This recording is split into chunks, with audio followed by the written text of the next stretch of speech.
Ayo, what's up mga idol? So karon ang ganap sa kinabuhi ron mga laba. As usual, kita may nabili nila sa balay niya atong partner mo may manarbaho jud. Tambay pa man ko karon. Tiyaran, mo lang akong labahan karon. Kay kung di ako naman anamon, ako ra man gyapon madutan. Mas may magid-ana pag nailabhon nun, ginagmay pa. Naman na lang jud. So let's go. Ang lapatag sayo. A few moments later. So mo ni guys, mo ni ang padulong sa among sapa. Dire may mang laba. Isud pa kayong dalan dire, lapok pa kayo. No choice man ta kay wa man tay trabaho.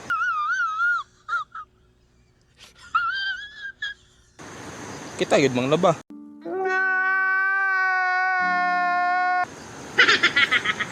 Atong pares mo may nay trabaho. Pero dili kay sa karon lang pud ni, dili ni pirme. Lisod po, dala ka kay good ta. So karon ako sa among laba, ako ang mabilin sa balay. Kung manghinlo na diri ta mo pwesto ron. A few inches later. Pero bag-o na to na buhaton ang tanan. Mangita sa tagplastaranan kay wa man tay stan. Temporary sa ning bato ug kawayan diri para mo plastar dito ba. Mao ni guys oh. Diba? Kita ninyo na. Mao na inindot og original. Pak. Tapos diri guys, sugdan na nato ang pagwaswas. Waswasan sa nato daan bago nato sabnan. So diri oh, kita ninyo na. Serve. Mao na tong gamiton kay kusog mo bula. Pero kinaingkit-ingkit na yon. Sa tanggana. Chill lang. Huwag diri na nato sugdan guys. Paspasan ta ni. 2 hours later. So ito, magpanabon. Round 2.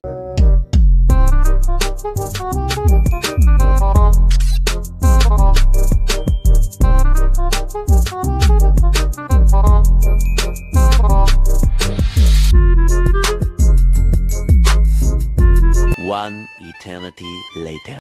So inana ra kadali. Mana na to banlaw tanan. Ready to uli na ta. Pero bago ta muli, pamuniton tanim basura. Amping sa kalikasan ba? Diba? So, mao to. Paulit na ta. Kay humana naman taglaba. Pati nang inita sa akong likod. Pag-abot sa balay, mao gyud ang final nga buhaton mga idol. Manghalay para impas tanan human ang trabaho. Maka-relax na.